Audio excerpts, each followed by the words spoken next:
जिवंत देव, जो पवित्र प्रभू येशू ख्रिस्ताच्या नावाला धन्यवाद देऊ. याकोबाचे पत्र याचा 2 अध्याय 14 वचनापासून मी आपल्यासाठी वाचतो. श्रद्धा व कार्य ह्यावर सूचना. माझ्या बंधूंनो, माझ्या ठाई विश्वास आहे असे कोणी म्हणत असून तो क्रिया करीत नाही, तर त्यापासून काय लाभ? तो विश्वास त्याला तारवायस समर्थ आहे काय? भाऊ किंवा बहीण हे उघडी आहे, त्यांना रोजच्या अन्नाची वाण आहे, आणि तुम्हामधील कोणी त्यांना म्हणतो सुखाने जा, खूप घ्या व तृप्त व्हा, व पण त्याच्या शरीराला पाहिजे ते त्यांना तुम्ही देत नाही, तर त्यापासून काय लाभ? याप्रमाणे विश्वासाबरोबर जर क्रिया नाही, तर तो जात्या निर्जीव आहे. कोणी म्हणेल तुझ्या ठाई विश्वास आहे आणि मला क्रिया आहे.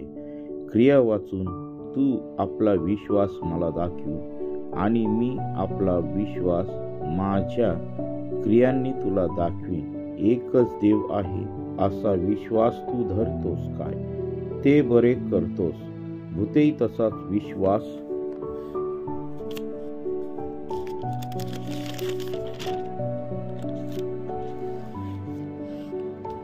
धरतात व थरथर कापतात. अरे बुद्धिहीन मनुष्या, क्रिया वाचून विश्वास निरर्थक आहे हे समजावयास तुला हवे काय?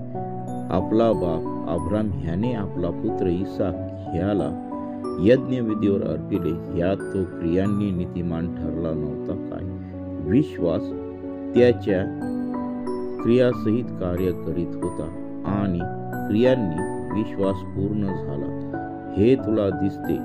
अब्रामाने देवावर विश्वास ठेवला, आणि ते त्याला नीतिमत्व असे गणण्यात आले, आणि त्याला देवाचा मित्र म्हणण्यात आले. हा शास्त्रलेख पूर्ण झाला. तर मग केवळ विश्वासाद्वारे नव्हे, तर क्रियांनी मनुष्य नीतिमान ठरतो हे तुम्ही पाहता. तसेच राहाब वेश्या हिने देखील जासूदांचा पाहुणचार केला व त्यांना दुसऱ्या वाटेने लावून दिले. ह्यात ती क्रियांनी नीतिमान ठरली नाही काय? म्हणून जसे शरीर आत्म्या वाचून निर्जीव आहे, तसा विश्वासही क्रिया वाचून निर्जीव आहे. वाचलेले वचन देवबाप आशीर्वादित करो. आमेन. आपण प्रार्थना. हालेलुया. स्तुती धन्यवाद येशू देवबापा, तू पवित्र असा परमेश्वर आहे, राजांचा राजा आहे, प्रभूंचा प्रभू आहे. प्रिय प्रभूजी, आजचा दिवस, या नवीन वर्षाचा 2रा दिवस, प्रिय प्रभू येशू, तू आम्हा प्रत्येकासाठी तू आशीर्वादाचा तू केलेला आहे, त्याबद्दल मी तुझ्या नावाला धन्यवाद देत आहे. प्रिय प्रभू येशू, आमच्या सुखात दुःखात तू आणि शेवटपर्यंत तू आमच्या बरोबर आहेस, त्याबद्दल मी तुझ्या नावाला धन्यवाद देत आहे. प्रिय प्रभूजी, ही सकाळची वेळ तू आम्हा प्रत्येकासाठी तू आशीर्वादाची केलेली आहे. हे देवापा, तू पवित्र असा परमथोर परमेश्वर आहे, राजांचा राजा, प्रभूंचा प्रभू आहे. प्रिय प्रभूजी, ही सकाळची वेळ तू आमच्या संगतीत बोल आणि तुझ्या नावाचं गौरव दे. प्रभू, तुझं दर्शन तू आम्हा प्रत्येकाला तू दे. आमचं जीवन तू बदलून टाक. आमच्या जीवनातील तुला न आवडणाऱ्या गोष्टी तू काढून टाक आणि तुझं गौरव दे. हो पित्या परमेश्वरा, या सकाळच्या समय जे लोक कामाला जाणार आहेत त्यांच्या संगतीत तू राहा, आणि जे कामाला गेलेले आहेत प्रिय प्रभू येशू त्यांच्या संगती देखील तू राहा. आणि प्रिय प्रभू येशू, जे प्रवासात आहेत, आणि प्रिय प्रभू येशू त्यांचा प्रवास तू सुखरूप कर. जे कर्जाचा ओझा खाली दबलेले आहेत त्यांना तू कर्जमुक्त कर, आणि तुझा गौरव होते पित्या परमेश्वरा. प्रभू, तू आज आमचा जिवंत परमेश्वर आहे.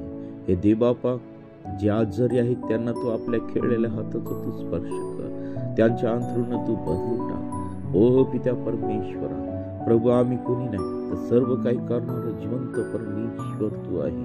हे देवबापा, आम्हाला देखील तू स्पर्श कर. प्रिय प्रभू येशू, जे आजारी आहेत त्यांचे जीवन तू बदलून टाक. प्रभू, त्यांच्या जीवनामध्ये एक साक्ष तू तयार कर आणि तुझं गौरव दे. प्रभू, आज ही सकाळची समयची वेळ आम्ही तुझ्या पवित्र चरणाजवळ समर्पित करीत आहोत. प्रभू, तू महान आणि जिवंत परमेश्वर आहे. राजांचा राजा आहे, प्रभूंचा प्रभू आहे.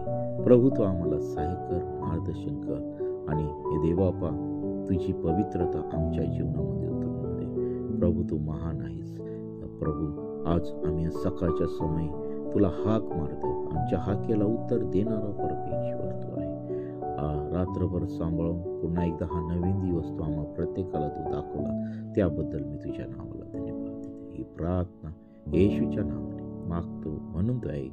आमेन, आमेन, आमेन.